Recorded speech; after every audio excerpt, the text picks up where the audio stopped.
Voilà, chers amis, je suis très heureux de me retrouver parmi vous encore une fois pour, voilà, pour une petite conférence sur Zoom avec un petit PowerPoint comme j'aime bien vous préparer, avec des choses tout à fait étonnantes. Vous allez le voir au fur et à mesure de l'exposé, les choses qui vont se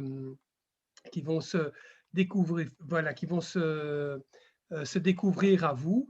Évidemment, le thème, c'est où est le véritable Mont Sinaï, sachant que notre tradition n'encourage pas le culte des lieux. Et vous savez bien que la tombe de Moïse est un endroit qui est, comment dirais-je, totalement inconnu. La tombe de Aaron aussi.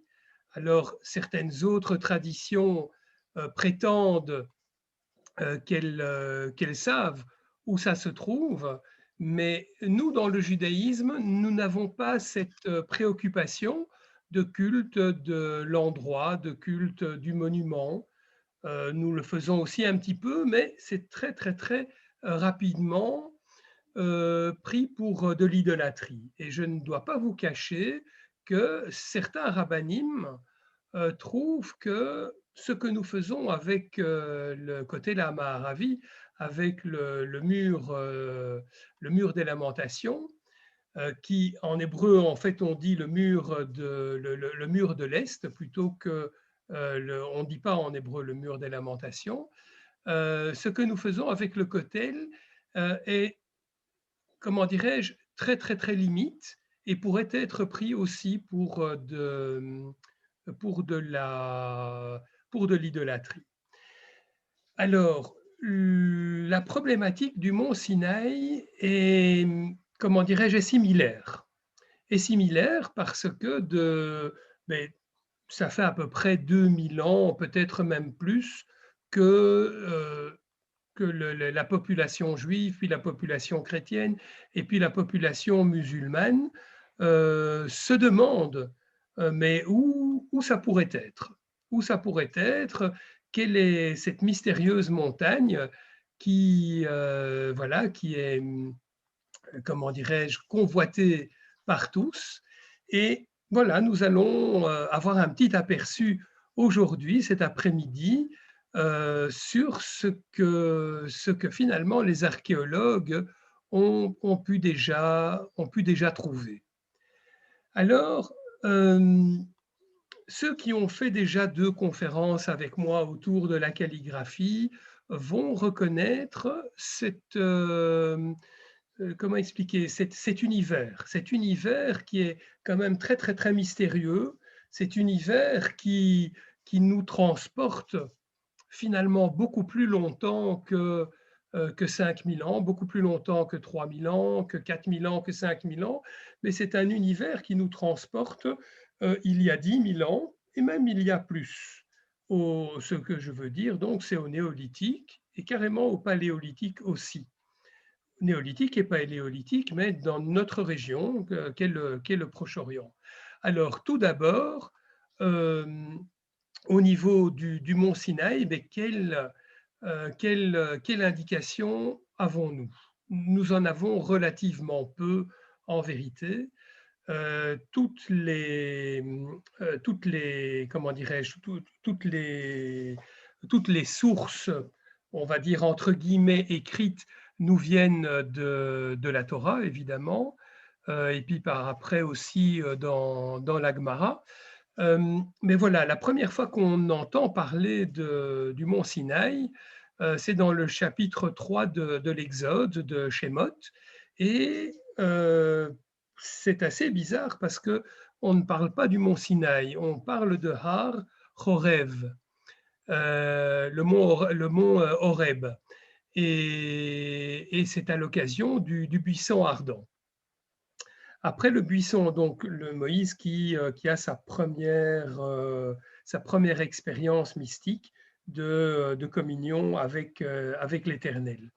La deuxième expérience qu'il a, c'est enfin, la deuxième fois qu'on parle du mont Sinaï, c'est donc dans l'Exode au chapitre 19, au moment de recevoir les Louchot Abrit, donc les 10 paroles, les tables, les tables de l'Alliance, traduit textuellement. Et là-bas, on parle de Har Sinaï. Et avant de parler de Har Sinaï, entre le moment de parler de Har Horev et de Har Sinaï, on ne prononce jamais le nom de cette montagne. Dans la Torah, on parle toujours de la montagne. Neler El Ha'ar, nous allons vers la montagne. Troisième occurrence, et là aussi on ne parle que de la montagne, c'est au moment où Moïse va monter sur la montagne. Et c'est assez impressionnant parce que ça se passe dans un délire de feu, de flammes, de nuages, de tremblements de terre, de cataclysmes qui pourrait être assez, enfin voilà, qui est pour l'époque tout à fait impressionnant. Et entre parenthèses, c'est la paracha de la bar mitzvah de, Einstein, d'Albert Einstein. Alors, l'a-t-il fait, ne l'a-t-il fait pas? L'a-t-il lu, ne l'a-t-il pas lu? Mais quelque part, quand on lit le texte et qu'on traduit le texte, on pourrait se dire que ben, c'est un petit peu de là qu'il a été inspiré pour parler de la relativité du temps, puisque Moïse va rester 40 jours, 40 nuits sur le mont Sinaï pour apprendre, je dirais, tout le corpus de la Torah et de la loi pour pouvoir la transmettre. Et les Bnei Israël vont trouver le temps long, alors que pour Moïse, ce n'est que l'espace de la lecture de 2 parachiotes. Et si vous lisez 2 parachiotes, vous allez voir, ça dure maximum 1 heure, 2 heures. Par contre, pour les Bnei Israël, c'était 40 jours et 40 nuits. Alors, dans l'Exode 24, nous parlons de Har à Elohim, la montagne de Dieu, la montagne du Dieu immanent, pas du Dieu transcendant. C'est lorsque Moïse va prendre justement les tables de la loi. Ça me permet d'avoir une petite réflexion sur le fait que nous avons ici comme une montée, comment dirais-je, lente vers des degrés de sainteté supérieurs. On part de la montagne de Chorev et on arrive à Har Elohim. Et puis nous verrons tout à l'heure ce que pourrait vouloir dire Sinaï. Parce que Sinaï, Samer Yud, Nun Yud, c'est, comment dirais-je, c'est un mot que nous connaissons pour décrire la montagne, mais quand on le décompose en langage ancien, ça pourrait vouloir dire autre chose. Alors, quelle est la description du mont Sinaï dans la Torah? Donc, pour pouvoir trouver une montagne dans la vraie vie, dans notre vie actuelle, nous devons voir qu'est-ce que dit la Torah au sujet de la montagne. C'est une montagne qui se trouve dans un paysage de plaine avec des montagnes. C'est-à-dire, je le décris au point numéro 3, la montagne est saillante par rapport à la plaine. Donc, je vous explique autrement. Vous avez une plaine et puis tout d'un coup commence une montagne. Alors, la montagne, comment dirais-je, la montagne en fait est une montagne double. C'est en fait le mont Sinaï, c'est 2 montagnes, une grande, une petite, avec, enfin, en termes de surface, c'est une grande montagne, une petite montagne qui sont côte à côte et elles sont tous les deux à sommet plat. Donc, au-dessus de la montagne, ce n'est pas une pointe, mais c'est tout plat, une sorte de haut plateau. C'est un endroit, donc dans le Matan Torah, on nous explique bien, c'est un endroit où il y a énormément de grondements, il y a des souffles infernaux, il y a des tremblements de terre. Voilà, ça c'est pour dire comment ça se passe. Et puis, en point 5, c'est un endroit où il y a énormément de nuées et des tonnerres. C'est aussi une montagne où personne n'est autorisé à monter.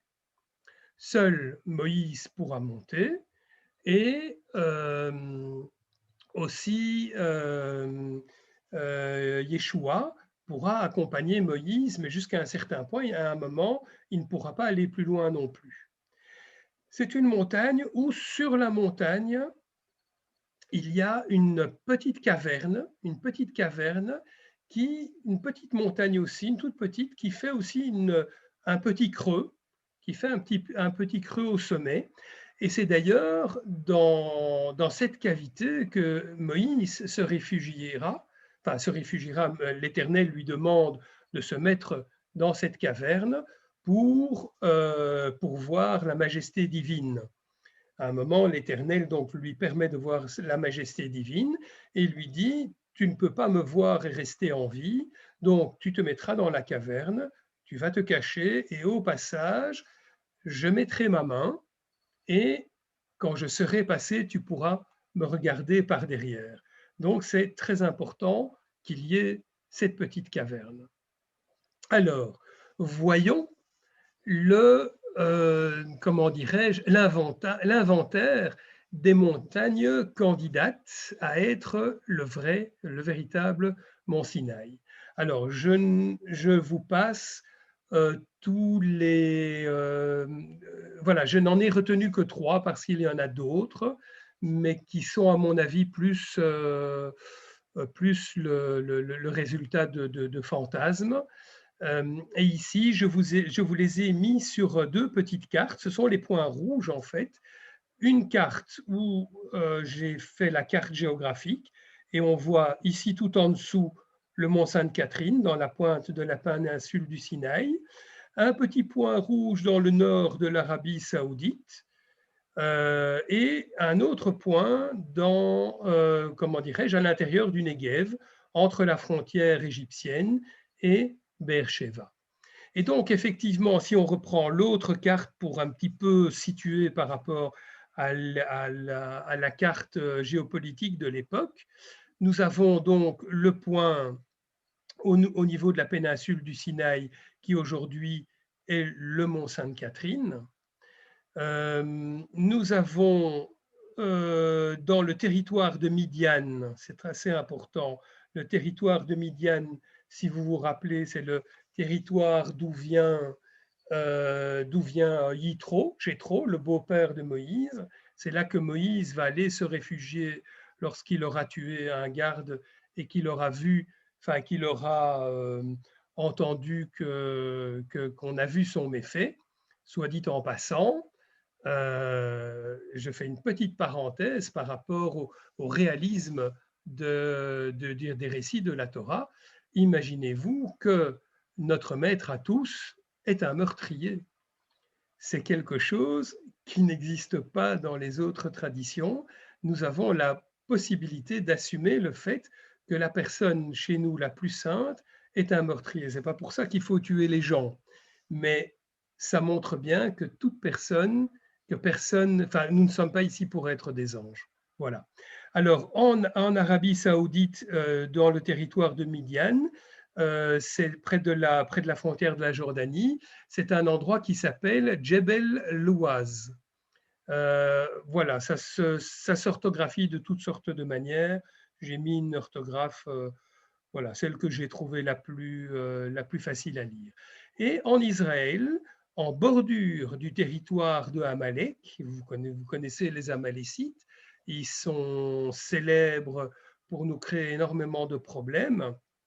On dit donc que Haman est un descendant d'Amalek, et puis certains juifs millénaristes disent aussi que, comment dirais-je, que Hitler était descendant d'Amalek, mais je soupçonne un petit peu l'intelligentsia nazie de se complaire dans cette image. Et puis vous avez donc tous les autres pays, Édom, Moab, Ammon, le pays de Canaan, le pays des Philistins. Voilà, on ne va pas aller plus loin par rapport à ça. Donc nous allons aujourd'hui étudier 3 lieux, le mont Sainte-Catherine, le Djebel Louaz et le Har Karkom. Alors d'abord Sainte-Catherine. D'abord Sainte-Catherine parce que c'est un endroit un petit peu singulier. Donc là, vous avez une petite vue du monastère Sainte-Catherine avec le mont Sinaï géographique, on va l'appeler comme ça aujourd'hui. Et donc, le mont Sainte-Catherine est particulier de par son histoire. Il s'avère que dans la péninsule du Sinaï, donc nous comptons déjà à partir du IIIe siècle de notre ère la présence d'ermites dans ce lieu. Pourquoi? Parce que le territoire donc de la péninsule du Sinaï, et si je reprends cette carte-là, toute cette zone de la pointe du Sinaï est une zone particulièrement montagneuse, avec des montagnes comme celle-ci, particulièrement inhospitalières et particulièrement vallonnées, où il est très difficile de se déplacer et où aucune route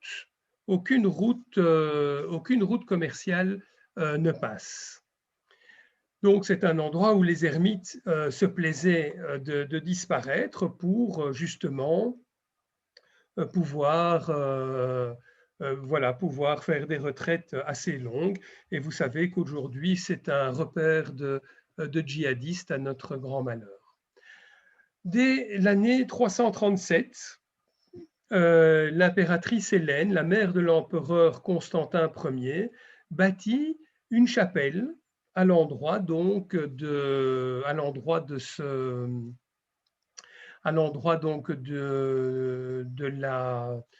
monastère actuel, parce qu'elle pense que c'est là qu'a eu l'avènement du buisson ardent. Il faut croire que c'est un fantasme, parce qu'en réalité, ce n'est présent dans la tradition de personne à l'époque que cette montagne puisse avoir un quelconque rapport avec donc le mont Sinaï ou avec le buisson ardent. De 548 à 562, l'empereur Justinien bâtit des murailles autour de cette chapelle et de ce monastère qui commence à être plus important. Et dès 630, à la conquête musulmane, les nouveaux musulmans sont donc très impressionnés par ce lieu. Et je pense que si vous avez eu l'occasion de vous balader dans le Negev, de vous balader dans le désert, il y a quelque chose de très, très, très particulier, c'est que le désert se dit Midbar en hébreu, et lorsqu'on écrit Midbar en hébreu, on écrit aussi Medaber. Et donc, Midbar, c'est le désert, et Medaber, c'est la parole. Et lorsqu'on est plongé dans le désert, c'est un endroit tellement impressionnant qu'on a l'impression d'être en communion avec cette géographie. On a l'impression que cet endroit nous parle. Et les musulmans ont directement décrété que c'est un endroit qui devait être Dar el-Had, donc la porte de l'unité, et ils ont protégé cet endroit, et aussi, ils l'ont protégé, mais ils ont bâti une mosquée qui aujourd'hui est désaffectée, malgré les accords d'Oslo, mais nous allons y revenir ici. Donc c'est un endroit très isolé, et c'est un lieu qui va échapper à toutes les guerres, aux guerres iconoclastes aussi, mais sa vocation va malgré tout attirer Napoléon.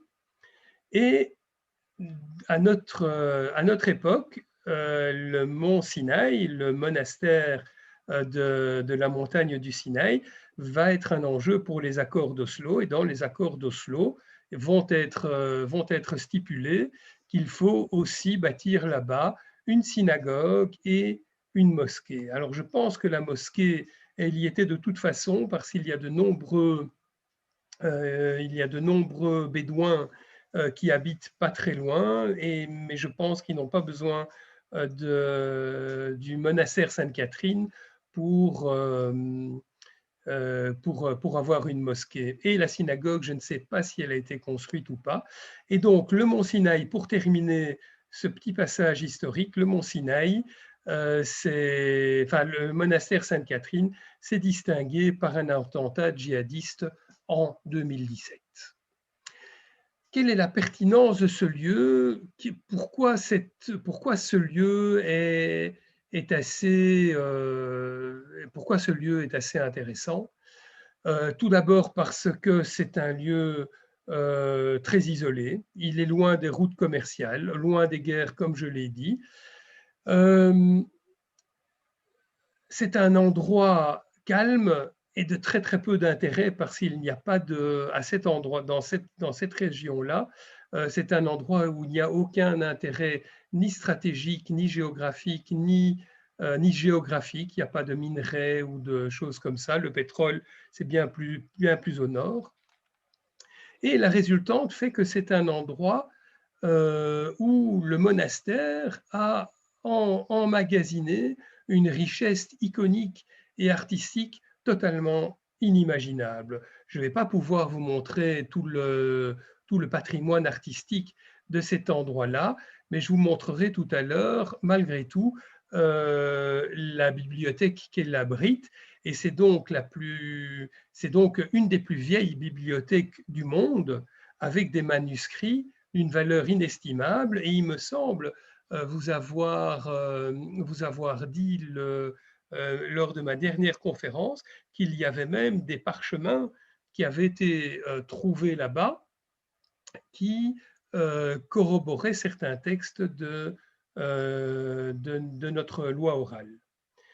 Alors aujourd'hui, le mont Sainte-Catherine est devenu un lieu touristique, mais aussi un lieu fantasmagorique. Alors voilà, je n'ai pas pu résister à vous montrer cette bibliothèque. Vous voyez, une bibliothèque sur 2 étages. Lorsque vous vous approchez, vous voyez que il y a des livres imprimés, mais il y a beaucoup plus de livres manuscrits. Il y a aussi des incunables d'une rareté tout à fait exceptionnelle. C'est-à-dire que tous les livres qui ont été, par exemple, brûlés en Europe et pour lesquels ils avaient reçu un exemplaire, eh bien, il semblerait que cette bibliothèque, à l'instar de la bibliothèque d'Alexandrie qui n'existe plus, hélas, il semblerait que cette bibliothèque détient des exemplaires uniques de certains livres. Alors voilà, encore une fois, le mont Sinaï sous d'autres vues, le mont Sinaï donc de la péninsule.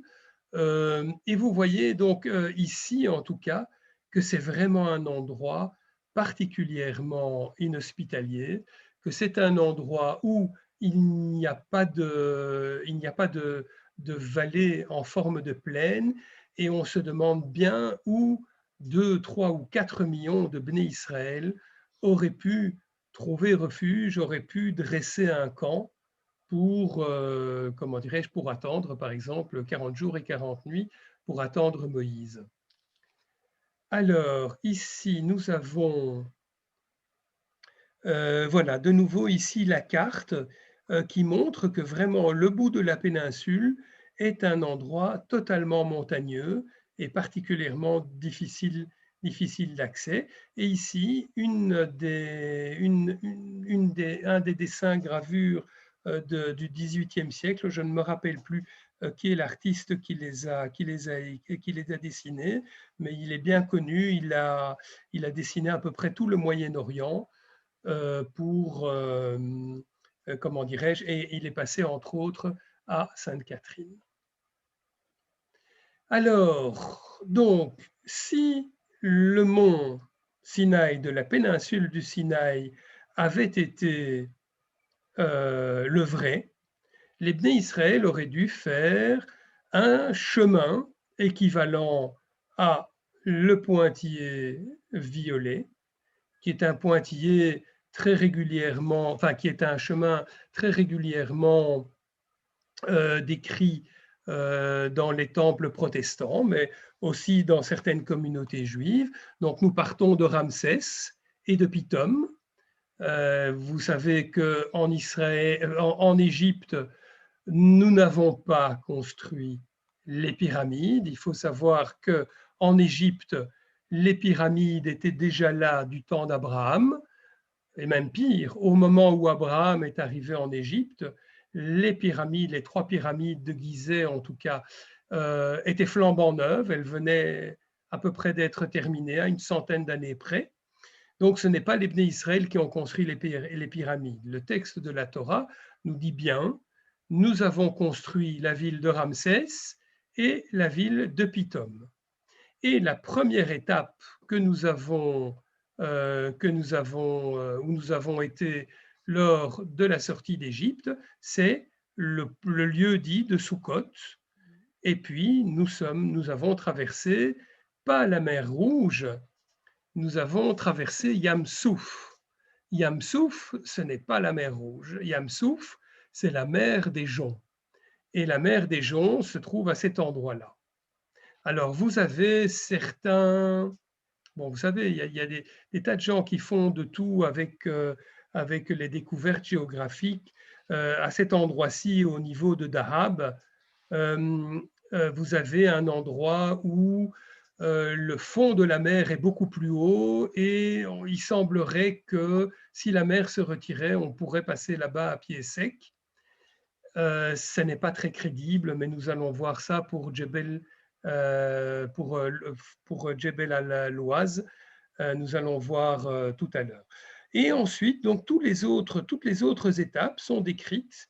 Donc, toutes les autres étapes en noir, ce sont les étapes que les Bnei Israël auraient fait jusqu'à l'entrée en Israël au niveau de Gilgal et de Jéricho, d'après donc la tradition. Mais ces points qui sont là, ce sont plus des points qui ont été mis sur une carte qu'une réalité géographique. Pourquoi ce n'est pas possible que les Bnei Israël auraient fait ce chemin-là? Pour 2 raisons. Tout d'abord, parce que pour faire de telles distances, il faut des chameaux. Or, les Bnei Israël n'avaient pas de chameaux. Les Bnei Israël avaient au mieux des ânes, éventuellement des bœufs, mais des ânes et des bœufs, ça ne peut pas prendre autant de poids que des chameaux. Et les chameaux vont plus vite, les ânes et les bœufs, ils sont quand même très, très, très, très lents. Et ils ont besoin de beaucoup d'eau, tandis que les chameaux pas. Et puis imaginez-vous que les humains ont besoin de beaucoup d'eau aussi. Et sur ce chemin-là, eh ben, il n'y a pas de puits, ou pratiquement pas de puits. Donc il faut nécessairement un chemin où il y a des puits, où il y a de l'eau. Et puis surtout où il y a des endroits pour bivouaquer. Donc la réalité des faits montre que ce n'est pas possible que nous ayons pris ce chemin-là. Alors nous allons continuer. Nous passons donc au candidat suivant, le Djebel al-Louaz. Là, vous voyez, je l'ai orthographié autrement. Et là encore, c'est une montagne, et donc la montagne donc dans le sud, dans le nord de l'Arabie Saoudite, dans le nord de l'Arabie Saoudite, près de la Jordanie. Encore une montagne pointue, ça c'est déjà un gros défaut, mais qui a sa pertinence. Pourquoi? Parce qu'en 2 mots, d'une part, il y a, comme je vous avais dit, ce fantasme que les Bnei Israël auraient traversé la mer Rouge ici, alors que ce n'est pas la mer Rouge que nous avons passée, et aussi parce que c'est en plein territoire de Midian. Et dans le territoire de Midian, il y avait Yitro, et Moïse était venu, et on peut s'imaginer que Moïse n'avait pas fait trop de chemin avec son troupeau pour voir le buisson ardent. Donc, Djebel al-Louaz. Pourquoi désigne-t-on Djebel al-Lawaz comme lieu du mont Sinaï? Tout d'abord, donc pour les deux raisons que je vous avais dit, mais ça ce sont des raisons relativement modernes, mais surtout parce que les premières indications de Flavius Joseph concernant le mont Sinaï et a été donnée donc par Flavius Joseph. La deuxième raison, c'est que cette montagne est à flanc de vallée, donc vous avez une vallée et vous avez la montagne. Donc on voit de la vallée, on voit très très bien la montagne dans son entièreté. Elle permet le bivouac d'à peu près 2 millions de personnes. Et vous savez qu'au dénombrement des Bnei Israël après la sortie d'Égypte, les Bnei Israël ont été dénombrés à 600 000 hommes de plus de 20 ans. Donc on peut facilement dire qu'on était probablement le triple ou le quadruple.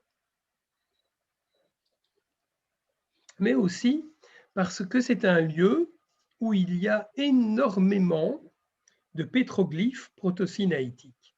Alors nous allons en voir quelques-uns, mais vous vous rappelez, les pétroglyphes proto-sinaïtiques, le proto-sinaïtique, c'est l'ancêtre de notre écriture. Je vous l'avais montré la fois dernière et la fois avant aussi. Et donc c'est un lieu qui, comment dirais-je, qui est riche, qui est très très riche en reste proto-sinaïtique, nous allons le voir. Par contre, c'est encore une fois un lieu où il y a peu d'eau pour y arriver. C'est aussi un lieu qu'il est impossible de faire à partir de Pithom et Ramsès. Il est impossible de faire ce trajet en 49 jours. Or, les Bnei Israël ont fait le trajet de la sortie d'Égypte jusqu'à Pithom et Ramsès, jusqu'au mont Sinaï. Ils l'ont fait en 49 jours. Et ça, c'est quand même quelque chose sur quoi on peut compter. Donc, c'est juste impossible. C'est une montagne qui n'est pas plate, et autour de ces montagnes, il y a énormément de vieilles constructions, de vestiges de construction, sauf que ce sont toutes des constructions qui ont maximum 3000 ans. Donc, c'est-à-dire que c'est un lieu que je vais vous montrer ici. C'est un lieu, vous voyez, donc là, vous voyez la montagne, le Djebel al-Lawaz, et vous avez ici le fameux lieu du bivouac, où à chaque carré, il y a des constructions, il y a toutes sortes de constructions qui sont, par les premiers archéologues qui ont été là-bas, qui ont été attribuées justement au peuple d'Israël, mais en réalité, il n'en est rien. Voici une des constructions. Lorsque vous voyez cette construction-là, vous voyez que ce sont éventuellement des constructions de l'époque du roi David, mais jamais de l'époque de l'époque de la sortie d'Égypte. Alors encore un élément géographique qui est surprenant à Djebel al-Lawaz, c'est ce rocher-là. Vous voyez ce rocher? Ce rocher est scindé en deux, coupé en deux. Et donc, comment dirais-je, les légendes populaires du lieu disent que c'est le rocher de Moïse, soi-disant le rocher que Moïse aurait frappé de son bâton pour faire sortir de l'eau. Il y a un gros problème en fait avec ce rocher, c'est que c'est un rocher qui se trouve au-dessus d'une montagne. Donc je ne vois pas comment les sources pourraient jaillir du dessus d'une montagne. Vous voyez, et donc, mais bon, c'est un très très beau rocher et il est très très impressionnant. Alors, voyons un petit peu les pétroglyphes qu'il y a de ce côté-là. Là, vous en avez un échantillon, mais on voit directement que c'est quelque chose déjà de plus élaboré. C'est comme s'ils avaient voulu c'est comme s'ils avaient voulu dessiner une ville, dessiner des segments, faire des lignes, on dirait un Excel, vous voyez. Et donc, c'est probablement pas de cette époque-là.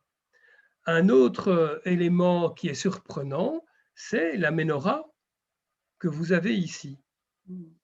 Vous Ah, voyez, autour d'autres pétroglyphes, là, vous voyez, la croix ici, c'est assez facile à dire ce que c'est. Si vous vous rappelez de mon cours de la fois dernière, c'est un taf. Encore ici, un taf. Ici, cette lettre-là, c'est un kaf. Et ici, c'est un yud. Il faut le voir dans l'autre sens, évidemment. Et donc, cette Hanoukia, et vous allez voir le pétroglyphe que je vais vous montrer tout à l'heure, elle est quand même très nettement plus élaborée que, que les Hanoukia anciennes. Et effectivement, c'est probablement quelque chose qui n'a pas plus de 3000 ans.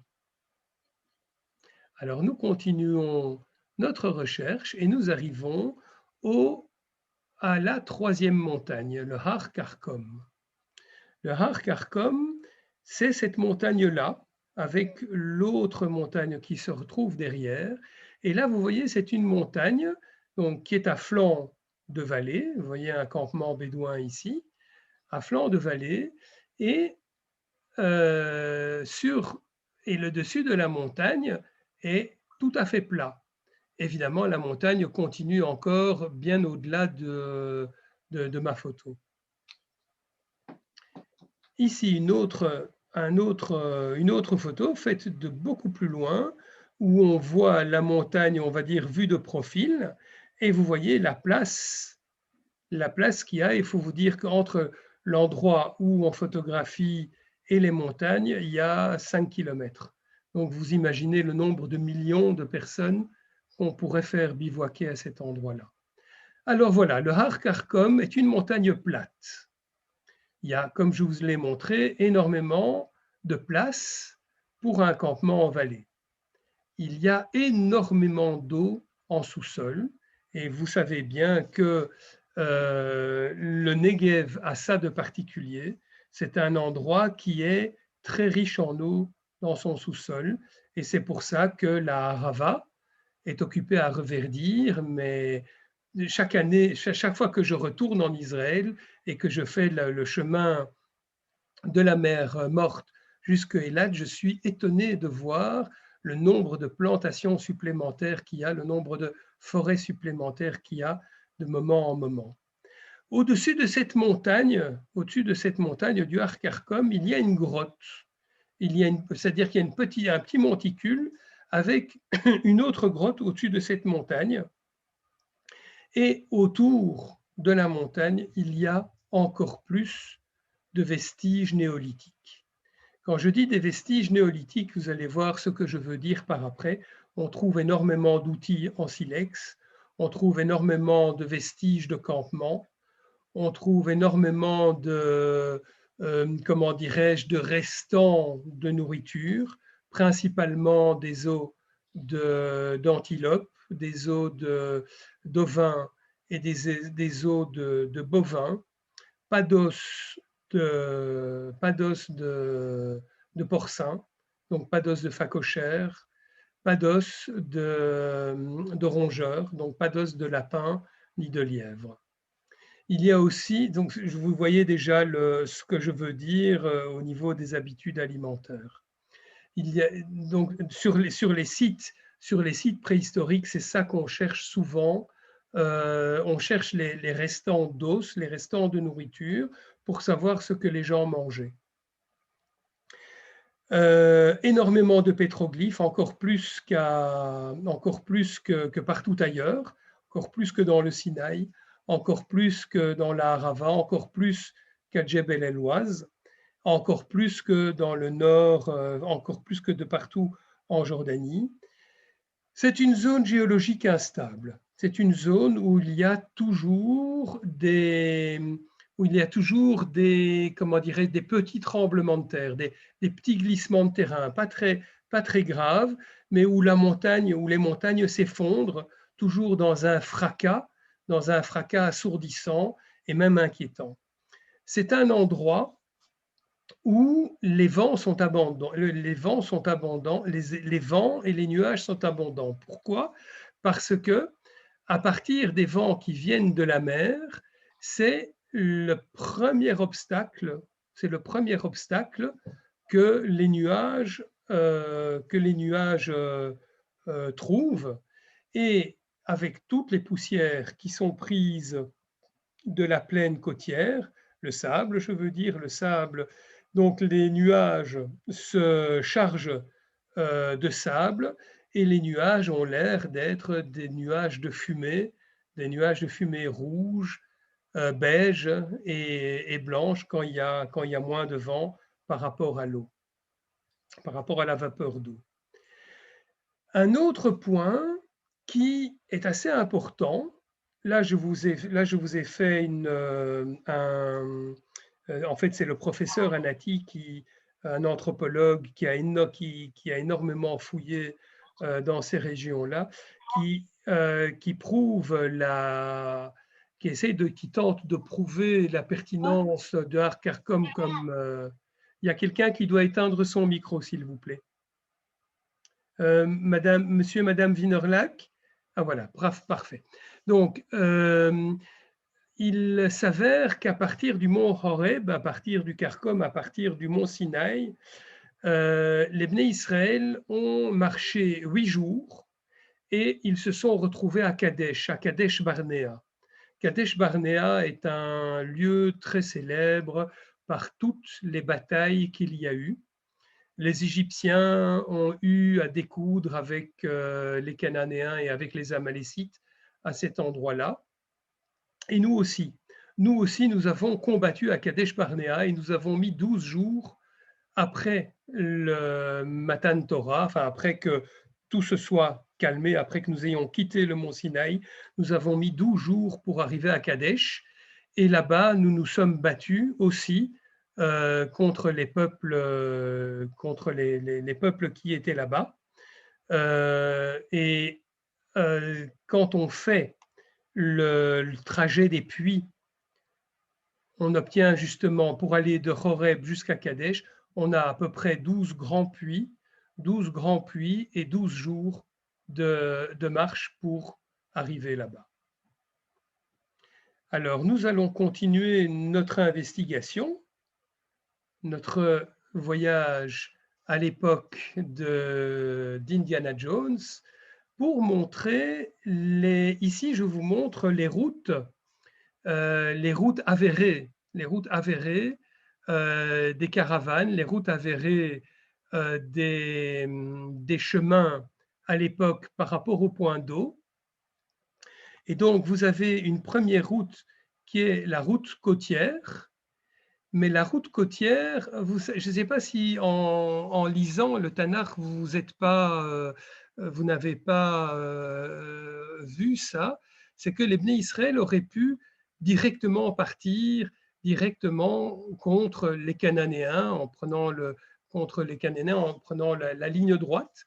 Et en fait, déjà à partir de Sukkot, l'Éternel préfère envoyer les Bnei Israël vers la mer des Joncs pour ne pas que les Bnei Israël aient peur d'arriver trop vite devant les Amalécites et les Cananéens, de peur de devoir faire la guerre. L'avenir nous dira, enfin l'avenir, le Tanakh nous expliquera qu'après le passage de la mer des Joncs, ce sont les Amalécites qui vont venir à notre rencontre. Évidemment, pourquoi? Parce que visiblement, nous aurons pris soit cette route-ci, à partir de la mer des Joncs, soit cette route-ci, avec des variantes dans la route évidemment. Puisque, n'oublions pas, nous sommes restés 40 ans dans le désert, mais donc 40 ans qui ne sont pas 40 ans de marche, qui sont 40 ans, on va dire, d'errance, mais qui varient entre des moments où on marche, des moments où on change de camp, des moments où nous restons même plusieurs années sur une même place.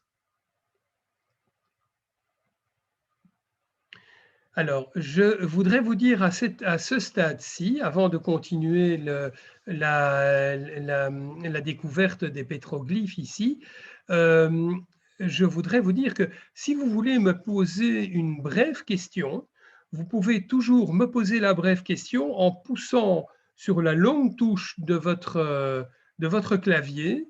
Ça permet de libérer votre micro sans devoir allumer et éteindre. Ça permet de libérer votre micro pendant un moment court. Alors, ici sur ces pétroglyphes, sur cette feuille, je vous en ai mis 4.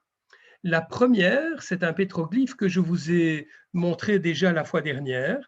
C'est une menorah qui date comment dirais-je, qui a à peu près 5000 ans et qui a été trouvée à côté de Har Karkom. Cette menorah c'est un dessin gratté dans la roche avec de très mauvais outils, avec de la pierre. C'était même pas l'époque du bronze, c'était encore l'époque de la pierre. Donc vous imaginez comme ça devait être difficile pour eux de graver des choses. Et là, ils ont gravé une menorah à 7 branches. Donc dans le rocher. Mais vous voyez que les traits sont beaucoup moins fins que la menorah que je vous ai montré, qui avait donc à Djebel Alwaz. Ici, vous avez un pétroglyphe, comme on en voit souvent dans les endroits préhistoriques. Vous voyez ici un humain avec un arc qui essaye de tuer un bouquetin. Vous savez, en Israël, dans le désert, il y a énormément de bouquetins.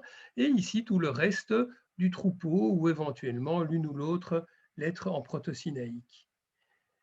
Ici, le troisième, où on voit un bouquetin et sur une roche un petit peu noire, et les lettres qui se démarquent en dessous du bouquetin ont l'air de vouloir décrire l'animal. Ici, un autre pétroglyphe qui est beaucoup plus grand, où on a vraiment une scène où on a plusieurs animaux différents, et au-dessus, un petit dessin de cases, peut-être des maisons, c'est peut-être des huttes. Voilà, ici on les voit beaucoup plus clairement. Et donc ici, vous voyez, et alors c'est bien, vous savez, les archéologues mettent souvent, quand ils font des photos, ils mettent une petite réglette graduée en centimètres, que vous voyez ici en noir et blanc. Une réglette en centimètres pour que vous ayez une idée de quelle est la dimension de cette pierre. Donc on peut dire que c'est une pierre noire, basaltique, qui a à peu près, je vais dire, 40 cm de long sur 25 de haut. Elle est cassée en son milieu, donc une partie des pétroglyphes sont manquantes. Vous voyez des animaux, vous voyez des humains qui essayent de capturer cette fois-ci l'animal, qui essayent de mettre un enclos tout autour, un autre animal qui est ici derrière.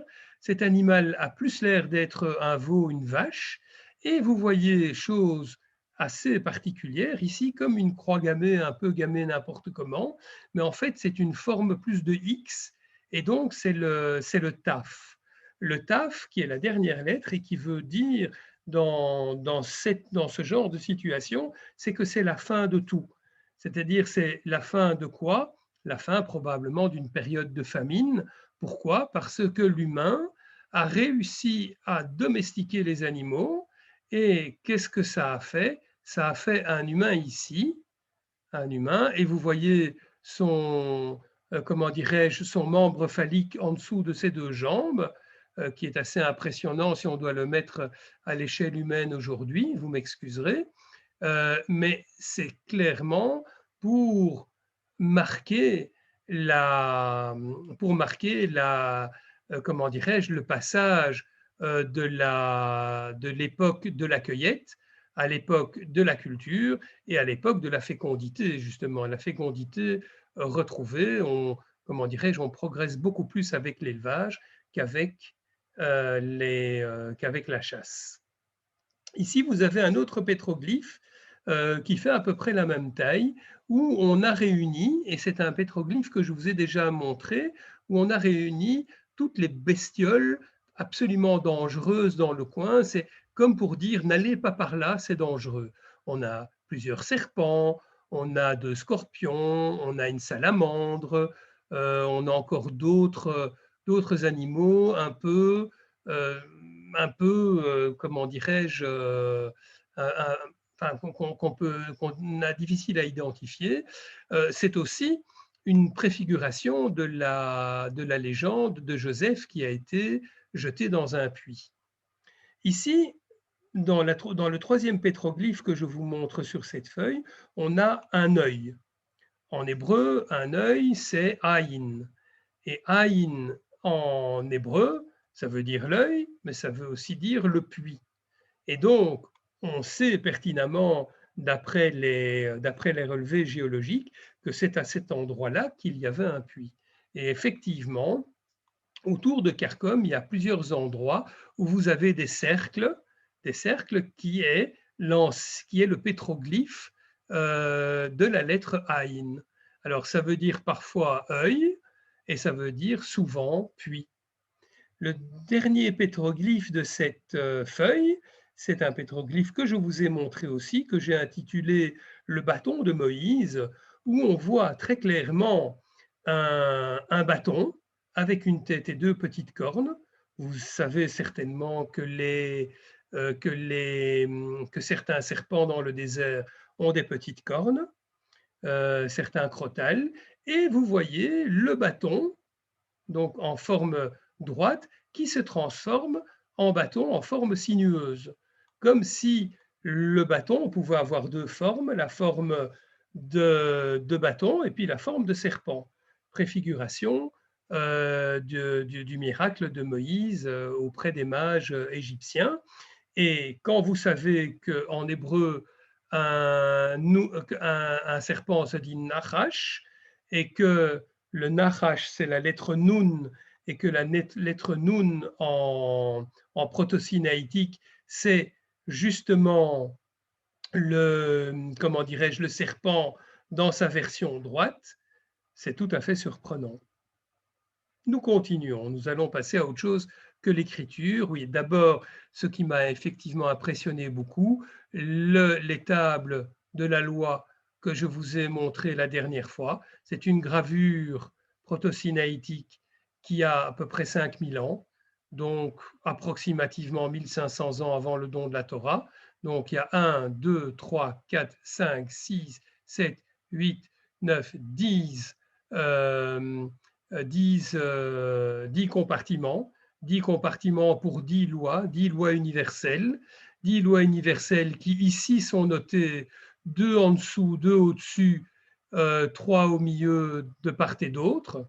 Donc c'est pas la même, c'est pas 5 et 5 comme nous l'avons aujourd'hui, mais c'est peut-être un petit peu, comment dirais-je, leur manière de voir les choses est un petit peu différente des nôtres. Et puis un autre pétroglyphe que je ne vous ai pas montré, avec éventuellement le tétragramme, pas vraiment le tétragramme, on va dire le trigramme, dans la mesure où nous avons ici un yud et deux he. Vous vous rappelez que des petits bonhommes avec les mains, les jambes écartées, les bras en l'air, c'est un he, parce que quand on est content, on lève les bras en l'air et on dit hey.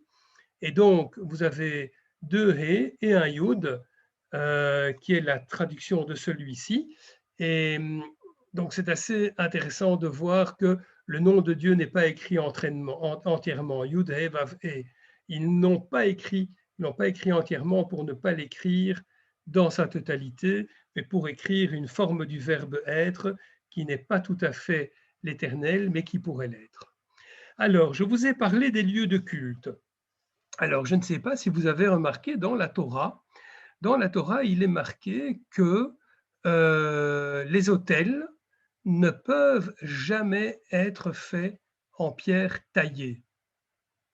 Donc, pour faire un autel, pour sacrifier un animal, on ne peut pas prendre une pierre taillée par le glaive. Pourquoi? Parce que ça voudrait, dans notre tradition, ça voudrait lier le principe de la guerre, l'épée, au principe du culte. Or, la guerre, qui est plus la politique, et le culte ne peuvent, dans le judaïsme, jamais être liés, et c'était déjà comme ça à l'époque. C'est pour ça que la royauté sort de la tribu de Yehuda et le sacerdoce sort de la tribu des Lévi'im et, et évidemment des Kohanim, puisqu'on sait bien que les Kohanim sont des Lévi'im. Alors, autour du Har Karkom, vous avez bien, comment dirais-je, à peu près 3 à 400, je ne sais plus le chiffre exact, 3 à 400 hôtels de ce type-là, des hôtels faits en pierre basaltique qui ont été ramassés et qui ont été déposés à cet endroit-là pour faire un ensemble cohérent. Pour faire un ensemble cohérent, il y en a des plus grands, il y en a des plus petits. Celui-là, on va dire, c'est un moyen. C'est un hôtel de format moyen. Probablement, il devait monter plus haut à l'époque. Évidemment, comme il y a des tremblements de terre, etc., ce sont des choses qui ont tendance à s'effondrer. Ici, quelque chose de très, très, très spécial. C'est un ensemble et vous allez voir à partir de maintenant, on va s'engouffrer dans le mystère de plus en plus fou, de plus en plus hallucinant par rapport à notre tradition et par rapport à ce qu'on trouve au Har Karkom. Ici, vous avez un ensemble de 12 stèles. Donc, je les ai comptées 4 fois, donc vous pouvez être sûr qu'il y en a 12. Parfois, la photo n'est pas bonne. Alors, si ce n'était que le seul, ça irait. Mais il y en a plein dans ce style-là. Alors, pourquoi 12? Mais pourquoi 12? Comment dirais-je? Il y a plein de raisons pourquoi ça pourrait être 12, plein de raisons très rationnelles, mais une raison qui pourrait être compréhensible dans notre tradition, c'est que, effectivement, Josué, à partir du moment où il est rentré en Israël, la première chose qu'il a fait, c'est ériger 12 stèles, une pour chaque tribu. Est-ce que, à cette époque-là, au néolithique, nous avions déjà conscience que notre monde fonctionnerait par 12? Peut-être, ou peut-être ça veut dire autre chose. Ici, encore un autre hôtel avec encore un lieu de culte avec 12 stèles qui ont été érigées, par la main de l'homme. C'est pas un hasard. On voit par la manière dont elles ont été enfoncées dans le sol, elles devaient être plus enfoncées encore dans le temps. On voit que ces stèles elles sont là parce qu'il y avait une kavana, il y avait une raison de les mettre. Alors les stèles, vous allez voir, elles sont disposées soit 2 par 2, donc en file indienne, comme je vous ai montré avant, soit comme ici, en cercle. Et ce que je vais vous montrer ici est de plus en plus fou. Autour du Karkom, on a trouvé, donc, comme je vous disais, ces stèles, ces petits temples. Ça, c'est un grand temple avec 12 stèles mis en cercle. Et ici, les stèles ont quelque chose de plus. Elles sont toutes anthropomorphiques. C'est-à-dire qu'elles ont toutes les stèles ont une forme humaine ou bien ont eu une forme humaine. Mais attention, ce ne sont pas des pierres taillées. Ce sont des pierres qui visiblement avaient une forme humaine. Elles ont été prises de l'endroit où on les a trouvées et elles ont été amenées à cet endroit-là. S'il n'y avait qu'un seul endroit comme ça autour du Kercom, on pourrait se dire c'est un hasard. Le problème, c'est qu'il y en a plein. Il n'y en a pas 300-400, il y en a une dizaine. Ça devait probablement être les grands centres, les grands, on va dire les grandes synagogues. Mais les Bnei Israël de l'époque ont chaque fois pris des pierres. Oui, celle-ci, comme c'est hallucinant, on dirait vraiment une tête. On dirait vraiment une tête et un corps. Ici, c'est une pierre qu'ils ont pris parce qu'il y avait 2 trous et un nez. Vous voyez, chaque stèle a quelque chose. Ici, une stèle avec aussi comme une tête là au-dessus. Ils ont pris ces stèles, ils les ont mis là parce qu'elles avaient une forme humaine, mais ils ne les ont pas taillées. Et vous vous rappelez le commandement, tu ne tailleras pas un autre Dieu dans la pierre. Regardez comme c'est magnifique. Ce sont des stèles, ce sont des pierres naturelles qui sont naturellement comme ça et qui ont été mises naturellement comme ça. Alors, vous savez, c'est quelque chose d'assez bon, c'est quelque chose d'assez étonnant. Mais quand on regarde les habitudes de ces gens, bon, on ne peut pas dire que ce sont des Juifs, on ne peut pas dire non plus que ce sont des Bnei Israël, puisque comment dirais-je, ce sont des vestiges qui datent, on va dire d'avant Josué, mais qui datent probablement de cette époque-là, et depuis avant aussi, de moins 6000, moins 8000 ans. On remarque qu'autour de Kharkov, et vous allez le voir par après, il y avait énormément de gens qui habitaient. Mais si déjà ces gens ne mangeaient pas de cochon, ne mangeaient pas de lièvre, ne taillaient pas des pierres pour faire pour faire des autels, ne taillaient pas des pierres pour se faire des lieux de culte, c'est que leur mentalité était la même que la nôtre aujourd'hui. Et comme on dit souvent, la mentalité reste la même, il n'y a que le décor qui évolue. Et donc,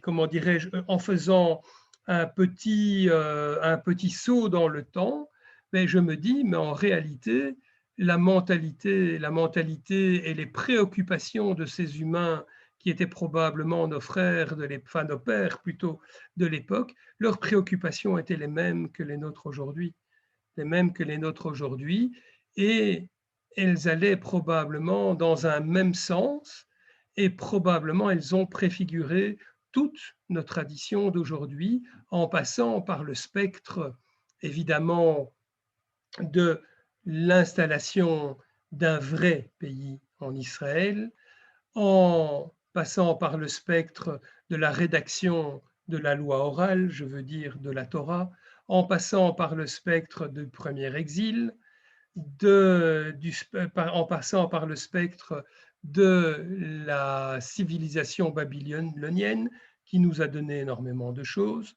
et en passant par le spectre de la restauration du deuxième temple, de l'époque des Grecs, de l'époque des Romains, de l'époque rabbinique, de l'époque géonique, de l'époque du Moyen Âge, pour arriver, et faisons un grand saut, allez, on va dire aussi de l'époque du Shulchan Aruch et de la Renaissance et du Shulchan Aruch. Alors, je vous parlais aussi de l'habitat. Donc là, j'ai parlé des lieux de culte, je parlais de l'habitat. Quand vous voyez un lieu comme ça dans le désert, vous êtes en droit de vous demander, mais comment se fait-il qu'ici au milieu, il n'y a pas de pierre et que toutes les pierres sont regroupées ici et ont plutôt tendance à tomber de l'extérieur. C'est comme si on avait fait le vide à cet endroit-là, terrassé, ça s'appelle, terrassé, faire comment dirais-je, une sorte de petit muret et sur lequel on met les branchages, donc un habitat relativement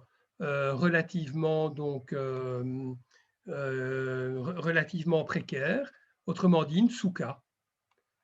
Et donc, tout autour de Kharkov, on trouve énormément de lieux de ce type-là où on voit que le sol a été terrassé.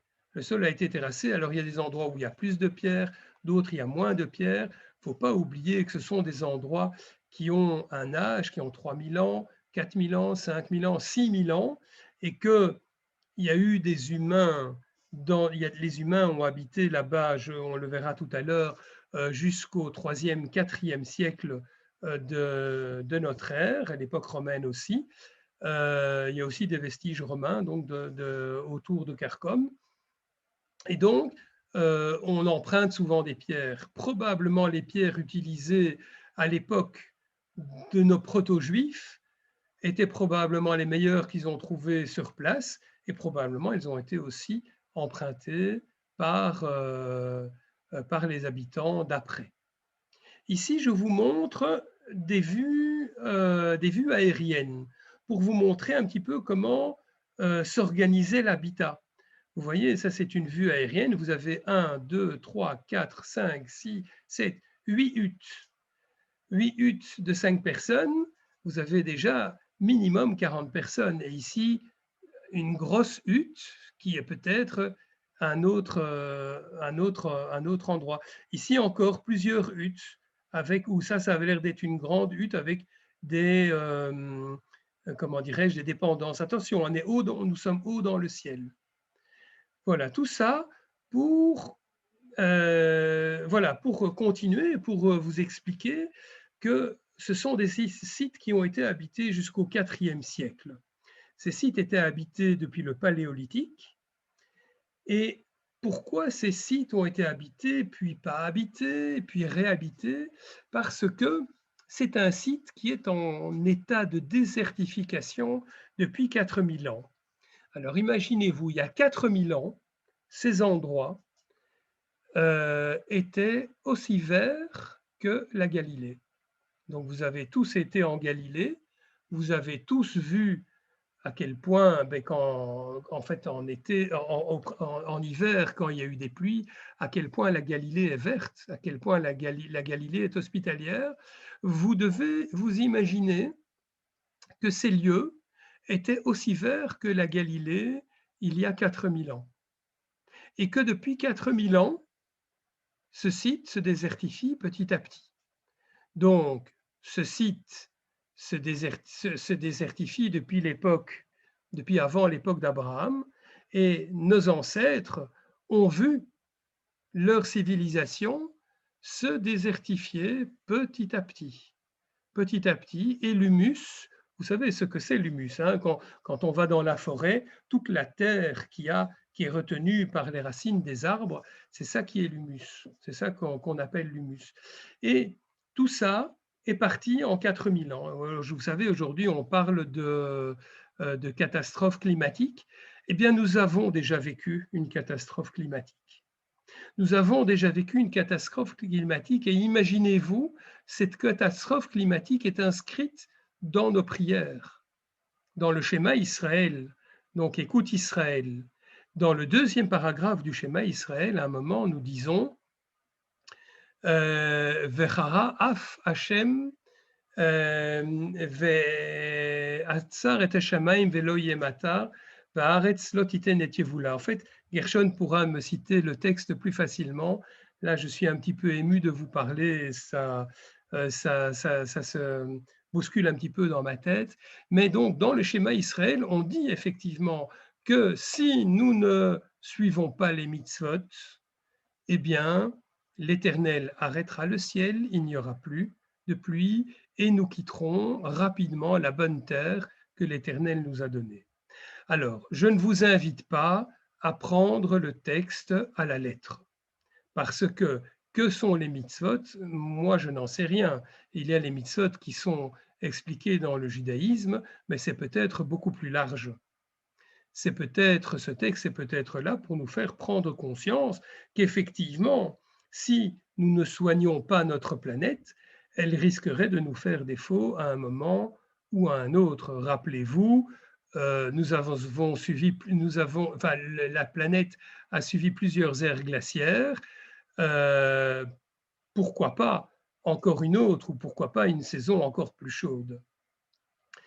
Alors, je voudrais insister sur le fait que Arkarcom, comme il nous l'est décrit, nous décrit finalement, en plus d'un site qui pourrait être le mont Sinaï, nous décrit aussi une civilisation. Nous décrit une civilisation, et comme vous avez vu sur Djebel al-Waz, que là aussi on dessine une menorah. Et il n'y a pas des menorahs que à Djebel al-Waz et à Karkom, il y a aussi des signes similaires un petit peu partout. Et comment dirais-je, attendez, est-ce que je ne dis pas ça là-bas? Oui, je le redirai tout plus tard, donc je ne vais pas aller trop vite ici. Donc il semblerait que Kharkov soit plus que le mont Sinaï. Il semblerait que Kharkov soit le centre d'une civilisation proto-juive néolithique qui aujourd'hui a disparu et qui était basée sur la culture. Et alors quand vous voyez donc le désert que peut être Kharkov aujourd'hui, c'est tout à fait surprenant. Vous voyez, le désert à Kharkov, c'est surprenant de pouvoir se dire que ben, là-bas, dans le temps, il y a 4000 ans, c'était ouvert. On pourrait se dire même c'est impossible. Et ben non, la désertification, c'est quelque chose de réel. Et une civilisation qui était basée aussi sur deux cultures. La culture du curcuma, parce que quand vous entendez Kharkov, en fait, Kharkov, en fait, est la même racine que curcuma, et aussi le crocus, le safran. Et alors, je vous ai mis ici les deux fleurs. Là, vous avez la fleur du curcuma, et ici, vous avez la fleur du safran. Vous savez, le safran, ce sont les pistils hein, qu'on extrait et qui est une épice tout à fait particulièrement savoureuse. Quand vous regardez le le crocus de haut, qu'est-ce que vous voyez? Vous voyez une étoile à 6 branches. Donc, 1, 2, 3, 4, 5, 6. Est-ce que notre étoile à 6 branches, est-ce que notre Magen David, notre Semel David viendrait de la, comment dirais-je, de la copie du schéma, je dirais, de la fleur de crocus? Je n'en sais rien, mais pourquoi pas? Reprenons des détails de la montagne Kharkov. Une très nombreuse population jusqu'à il y a moins 3000 ans. Évidemment, avec la désertification, la population s'amoindrit, comme je vous l'ai dit tout à l'heure, jusqu'à plus 300. Une montagne plate avec une grotte au-dessus, où Moïse a pu se calfeutrer. Mais une montagne, justement, qui a pu servir de modèle à la description d'une montagne, la montagne du Matan Torah. Une montagne avec de nombreux sentiers qui donnent accès au-dessus de la montagne, mais où personne ne monte. Donc, les archéologues, en prenant leurs relevés, ils ont remarqué qu'il y a plein de sentiers qui sont marqués dans la vallée, des sentiers qui sont, comment dirais-je, qui sont empruntés, qu'il y a plusieurs sentiers qui montent dans la montagne, mais ce sont des sentiers qui visiblement ne sont pas utilisés, ou alors que très rarement, par exemple à Yom Kippour, quand on a quelque chose à faire de très précis sur la montagne. Un lieu avec énormément de traces écrites, plutôt d'inspiration mystique, un lieu où géologiquement on a toujours énormément de nuées de poussière et des nuées de nuages, des éclairs éventuellement, un lieu où le sol tremble, un lieu où les montagnes avoisinantes s'effondrent par la pression géologique, vous avez tout à fait la description du mont Sinaï dans la Torah. Je vais vous dire plus. Sur cette montagne, on a trouvé un endroit qui semblait être une sépulture. Le professeur Anati, anthropologue de l'université de Milan, qui est devenu mystique, qui était un grand laïc et qui est devenu mystique après avoir travaillé la civilisation, donc les fouilles du Sinaï et du Negev, a essayé de déblayer cette sépulture. Vous savez, les sépultures, ils n'avaient pas de grands moyens à l'époque, c'était des pierres qu'on mettait les unes sur les autres. C'est pour ça qu'aujourd'hui, quand nous allons au cimetière et que pour marquer notre présence, nous mettons des cailloux sur la tombe de nos défunts pour marquer le fait que nous entretenons nos tombes. Dans le temps, on entretenait les tombes en remettant les pierres que les chacals avaient enlevées pour aller gratter en dessous. Après avoir déblayé cette sépulture, ils ont trouvé ce rocher qui est assez impressionnant parce que là, l'échelle, donc c'est plus des centimètres, c'est des 50 centimètres. Donc vous voyez, ça fait à peu près un demi-cercle d'à peu près 1,5 m. Quand on sait que le mont Karakum est en lisière du Midbar Tzin, le désert de Tzin, dans lequel vous savez tous bien que le roi David s'est réfugié pour échapper au roi Shaoul, donc le désert de Tzin, et qu'on sait que dans la langue proto-sinaïque et dans la langue égyptienne, la lune c'est Haï. Quand vous dites la montagne de la lune, vous dites Tsinaï. C'est ce que vous dites en hébreu. Vous dites Sinaï, Sinaï. C'est étymologiquement, phonétiquement plutôt, c'est à peu près la même chose. Ce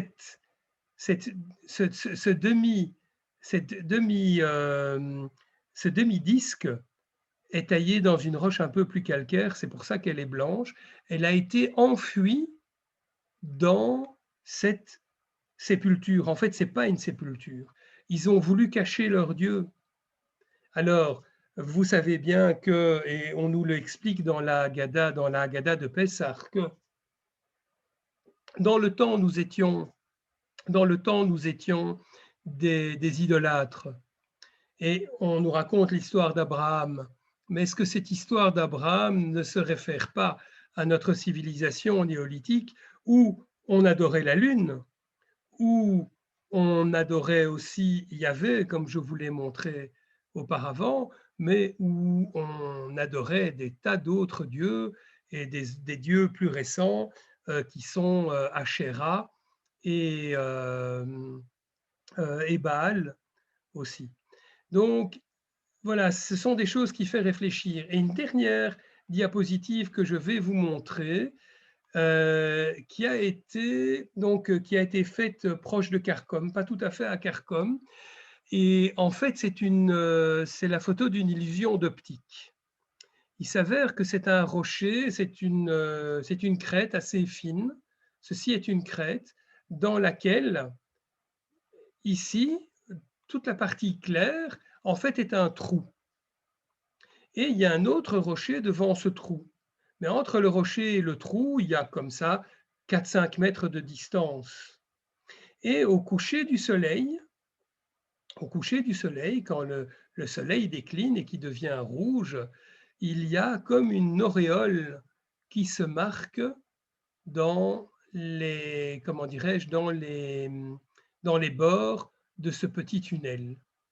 Et donc, je ne sais pas si c'était une boutade du professeur Anati ou pas, mais il s'est dit, ma foi, c'est peut-être ça le buisson ardent, que ce n'est pas du tout un buisson, mais que de toute façon, Moïse n'allait pas approcher plus, ou les ecclésiastiques n'allaient pas approcher plus, ils étaient tout simplement impressionnés par cette incandescence qui revenait de jour en jour.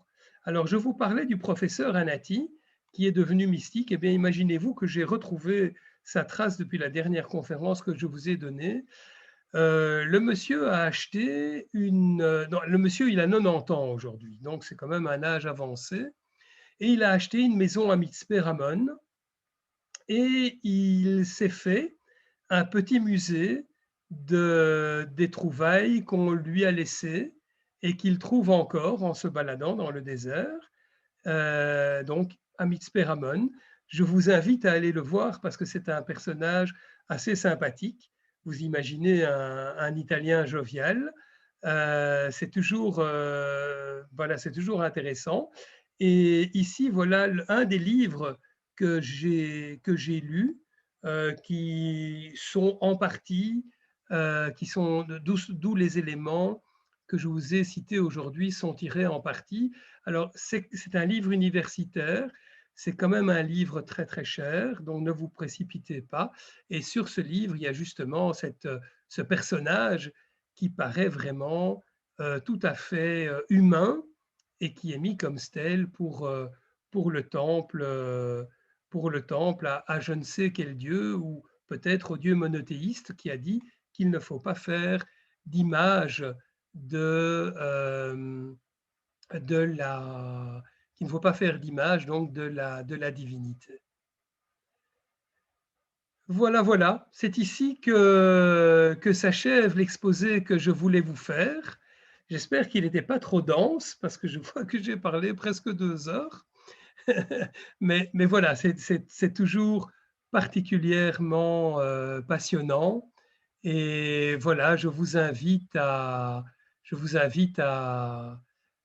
chercher aussi et à voir ce que, enfin voilà, ce que vous pouvez trouver sur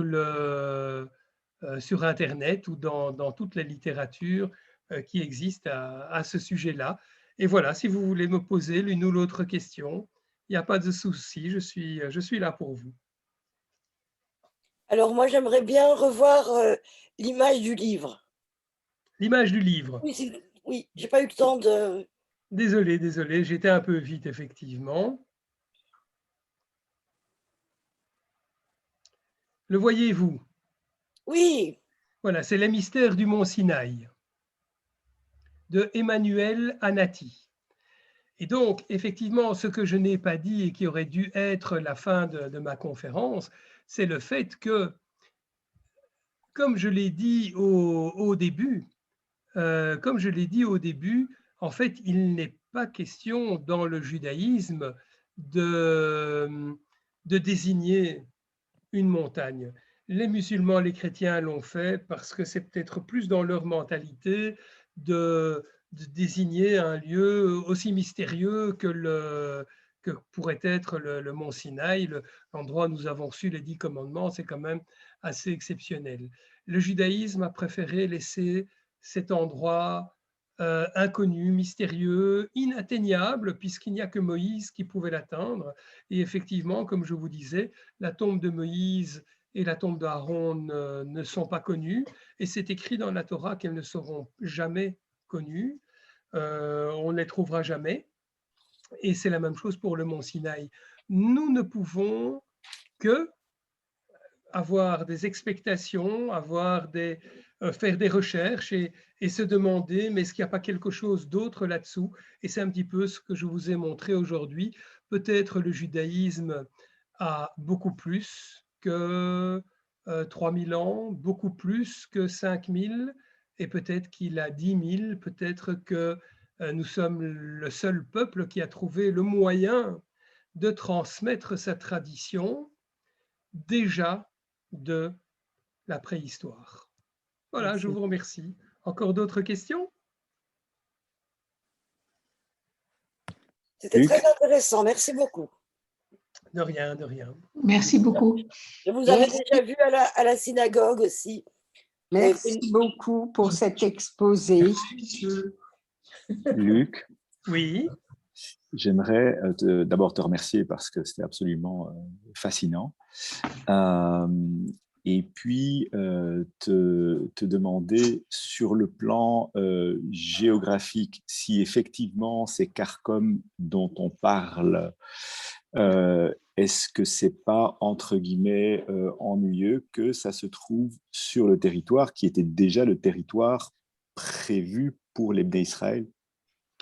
alors en fait, ce qui se passe, alors c'est très intéressant comme question parce que ça pose la question, quel est le territoire prévu pour Israël? Mhm. D'accord?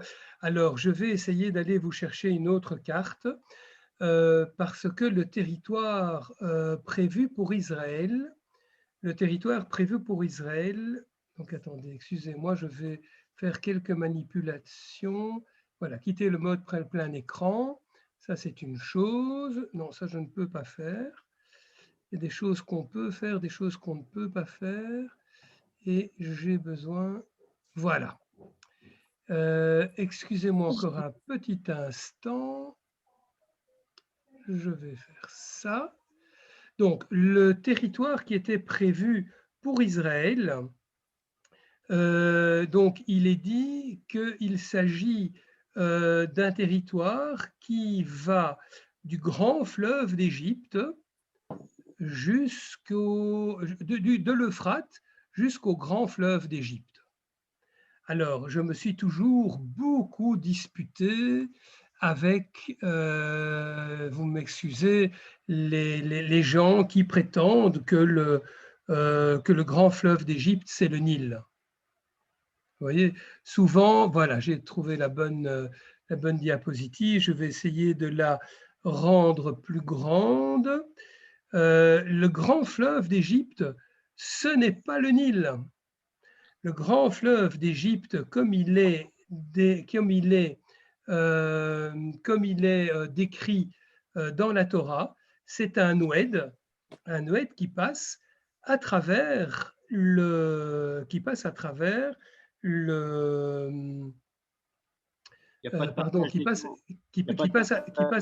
à travers le Sinaï.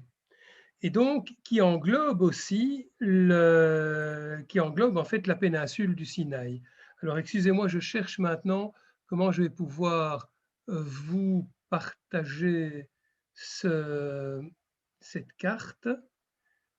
C'est donc là, je la retrouverai là. Je reprends mon zoom, vous m'excusez, hein, c'est un petit peu compliqué. Donc, et comme ça, je vais pouvoir montrer mieux par rapport à la... C'est bizarre, je vais pouvoir montrer mieux par rapport au fait que ce soit embêtant, parce que c'est effectivement embêtant, que ça fait partie du... voilà, écran partagé. Chouette, il me le propose. Voilà, est-ce que vous voyez la carte d'Israël? Non, non. Non, on ne voit rien. Pas encore. Alors, excuse-moi Gershon, je vais de toute façon bien le décrire. Il n'y a pas de souci, Luc. Et maintenant, vous le voyez. Maintenant, oui. Voilà. Oui. Donc, le grand fleuve d'Égypte est un oued qui part on va dire, de cet amas montagneux qu'est le mont Sinaï et qui descend, vous voyez, où je mets la flèche, et qui descend et qui se jette dans la mer à peu près à l'endroit qui s'appelle à la ville de El Arish. El Arish qui se trouve entre Port Saïd et Gaza. Donc ça, c'est le territoire. Donc le territoire englobe de toute façon le mont Sinaï de Sainte-Catherine, le mont donc Kadesh Barnea qui est tout près, et le Karkom, mais aussi Djebel Al-Waz, qui se trouve en fait dans cette ligne du croissant fertile qui irait jusqu'à l'Euphrate. Alors, effectivement, c'est embêtant que ce mont Sinaï dont on parle tant dans la Torah se trouve sur notre territoire. Mais ce qui est bien, c'est que la Torah a tenté de brouiller les pistes et n'a pas dit où il se trouvait, au point que même Flavius Joseph, dans tous ses écrits, il a défini le mont Sinaï, donc de l'autre côté de la mer Rouge. Merci, voilà. Luc. De rien. Encore une question? Non, merci pour votre exposé, très intéressant. De rien, de rien. Alors, comme vous le voyez, je ne veux pas paraître iconoclaste. Je parlais des iconoclastes tout à l'heure. je ne veux pas, je ne veux pas casser la religion ou ci ou ça. Aujourd'hui, le judaïsme que nous vivons est le résultat d'énormément de choses. Nous sommes toujours restés dans l'esprit de la Torah et certains juifs sont plus religieux que d'autres. Il s'avère que moi, je suis relativement pratiquant, mais c'est quelque chose qui ne regarde que moi. Mais je suis quand même très, très, très intéressé par ce que peut m'expliquer la Terre, peut m'expliquer les sciences. Et je suis toujours impressionné par les sciences, je suis toujours impressionné par l'étude de la Torah, et je ne veux en aucun cas imposer quoi que ce soit. Visiblement, visiblement aujourd'hui, il n'y a jamais eu autant de Juifs en Israël. À l'époque, imaginez-vous, à l'époque du roi David, il y avait maximum 50% de Juifs sur le territoire d'Israël, et entre guillemets, ça marchait très bien aussi.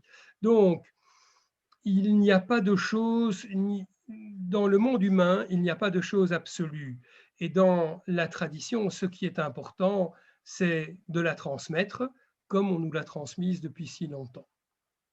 Sache en tout cas, Luc, en toute humilité, qu'il me semble que rien de ce que tu as dit aujourd'hui ne contredit en aucune manière le moindre point qui se trouve dans la Torah. Oui, mais c'est pas alors je te remercie. Ce qui m'importe, c'est j'essaye de mettre en évidence autre chose que ce qui est écrit dans la Torah, pas une contradiction, mais autre chose, quelque chose, on va dire, de plus universel, quelque chose de beaucoup plus ancien que ce qu'on nous a enseigné. C'est vrai que je peux vous confier que on a trouvé des humains, donc des sites de peuplement humain en Galilée, des humains qui ont 80 000 ans. C'est tout à fait phénoménal. Et sur certains de ces sites, pas tous, sur certains de ces sites, il n'y a non plus pas d'os de phacochère et il n'y a pas d'os de lapin non plus, que des poulets, enfin que des os de poulet, que des os d'agneau ou d'antilope. Donc, c'est quand même aussi surprenant que déjà il y a 80 000 ans. Et donc, voilà, on nous dit que la Terre a été créée ex nihilo. J'y crois, mais peut-être il y a quelques milliards d'années. Ce que le monde chassidique ne croit pas. Mais le monde chassidique n'est pas l'entièreté du judaïsme. Voilà.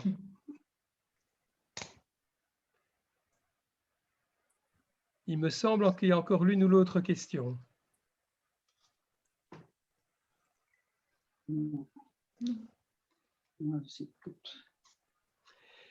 Eh bien, écoutez, à l'occasion, nous aurons peut-être la possibilité d'en parler encore ensemble lors de nos rencontres. En tout cas, comme vous le voyez, c'est une matière qui me passionne et que j'aime beaucoup partager. Donc, voilà, continuez tous à étudier, continuez tous à vous intéresser à tout ça. Déconfinez-vous bien, et lentement et prudemment. Je vous souhaite vraiment la meilleure santé à tous. Tous ceux qui ne sont pas encore vaccinés une deuxième fois, voilà, ne souffrez pas trop du vaccin. Et voilà, je vous souhaite à bientôt. À bientôt. Merci. Merci. Merci. Shabbos. Au revoir. Au revoir. Bye bye, kol hakavod. Au revoir, Romy. Bye. Au revoir, Romy. Au revoir à tous. Au revoir. Salut. Au revoir, à bientôt. Shabbat À shalom. bientôt.